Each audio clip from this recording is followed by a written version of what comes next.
ایک دم سے مضمون ختم نہ کر دیں. لگے گا کہ ایک کمی رہ گئی ہے, تشنگی رہ گئی ہے, کوئی پیاس رہ گئی ہے, یہ کیا ہوا, چلتے چلتے بات ایک دم سے ختم ہو گئی ہے, بلکہ شعوری طور پر مضمون کو ختم کیا جاتا ہے اور اس کے لیے ایک آخری پیراگراف سوچ سمجھ کے لکھا جاتا ہے جو 4-5-6 لائنوں پر مشتمل ہوتا ہے, جس میں شخصیت کی آخر کی باتیں, ان کا کام, ان کی کتابوں کا نام اور ان سے کام سے جو ہم استفادہ کر سکتے ہیں وہ باتیں ہمیں لکھنی چاہیے.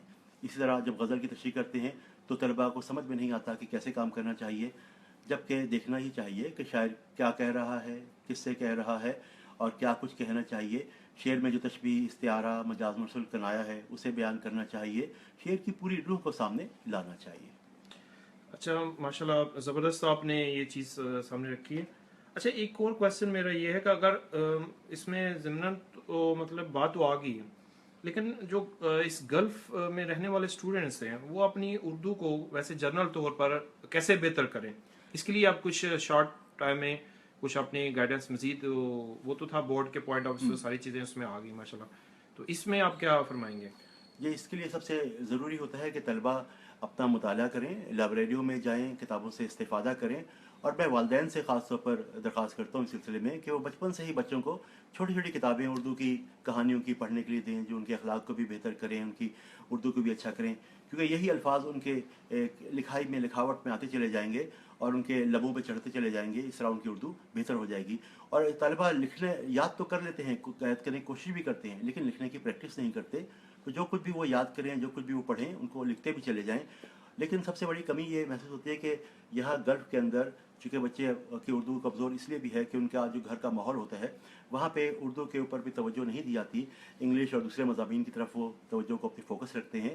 لہذا گھر والے بھی بچوں کو اچھی کتابیں لا کے دیں, پڑھنے کا موقع فراہم کریں, اور طلبہ روزانہ کی بنیاد پہ چاہے 5-7-10 منٹ مطالعہ کریں, اردو کو پڑھیں, اردو کی کتاب کو پڑھیں, اردو کے اخبار کو پڑھیں, رسالوں کو پڑھیں, کتابوں کو پڑھیں, میگزین کا مطالعہ کریں, آپس میں اردو میں گفتگو کریں اور سلیبس کے بارے میں باتیں کریں. اس طرح ان کی اردو بہتر ہو سکتی ہے. اخبار کا مطالعہ کریں. تو اس طرح اردو بہتر کرنے کے لیے گلف میں یہ ہے کہ بچے اردو کو پڑھائی نہیں کرتے. اچھا یہاں پر جیسے کے آئی ڈی ہے, وہاں پر national agenda, U A national agenda میں دو چیزیں ہیں بہت اہم, کہ کریٹیکل تھنکنگ, بچے جو ہے ناقدانہ سوچ ان کے اندر فکر پیدا کرنی, اور نئی تحلیق.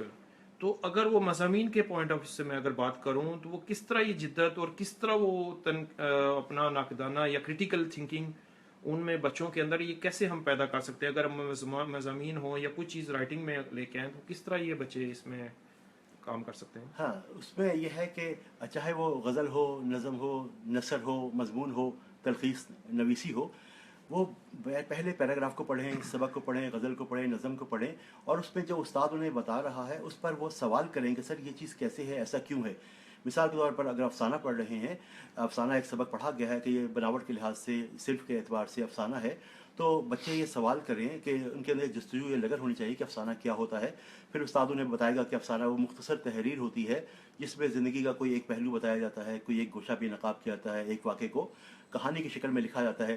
پھر وہ سوال کریں کہ یہ مختصر کیوں ہوتا ہے, تو پھر بتایا جاتا ہے کہ نثر کی تقریباً 12 اصناف ہے, ان میں سے ہر صنف کی اپنی خوبصورتی ہوتی ہے, اپنا ایک انداز ہوتا ہے, اور ناول میں مختلف پلاٹ ہوتے ہیں, افسانے میں ایک پلاٹ ہوتا ہے, داستان میں پلاٹ در پلاٹ کہانی آگے چلتی چلی جاتی ہے.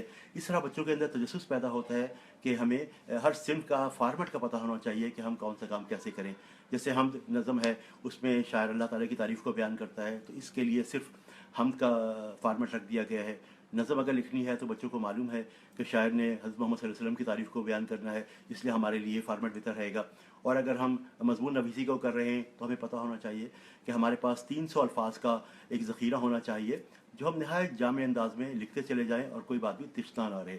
اور اس میں یہ کہ جو بھی سوال آپ کے ذہن میں آئے آپ پوچھیں کہ سر کہاں پہ اشعار درج کرنے ہیں, کہاں پہ اقوال زریں درج کرنے ہیں, کیسے حدیث کو کوٹ کرنا ہے, اور کہاں پہ دانشوروں کے قول کرنے ہیں. تو اس طرح جب آپ سوال کریں گے, بات سے بات نکلتی چلی جائے گی, تو تحقیق کا مادہ پھر آپس میں آپ ایک دوسرے کو بتائیں, پوچھیں. مطلع اگر استاد بتاتا ہے تو پوچھیں کہ مطلع کیا ہوتا ہے, کہاں سے نکلا. حال ہی نے جدید شاعری کا جب آغاز کیا تو ہر چیز کا ایک فارمیٹ مقرر کیا. تو اس طرح آپ سوال کرنے کا جب انداز اپنائیں گے تو استاد بھی آپ کی معلومات میں اضافہ کرتا چلا جائے گا, اور ایک بچے سے دوسرے بچے تک جب بات منتقل ہوگی تو پھر آپ کے اندر تجسس کا مادہ پیدا ہوگا. سر بہت شکریہ, جزاک اللہ خیر.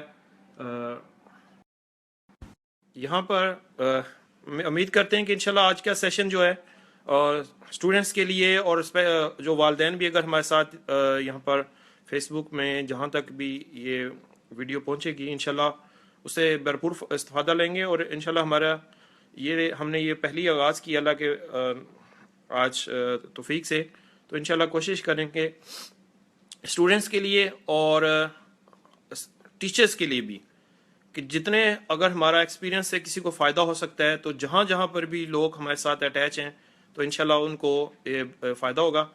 اللہ تعالیٰ ہمیں اس جو آغاز کیا ہے اس میں برکت عطا فرمائے، اور آپ سب کا بہت شکریہ جو اس میں لائیو میں ہمارے ساتھ شامل ہیں یا بعد میں جو اس کو دیکھیں گے، اور اپنی تجویز کے ساتھ ہمیں جو ہے نا ساتھ ہماری رہنمائی کیجیے گا تاکہ اس کو مزید بہتر ہم کیسے سکتے ہیں۔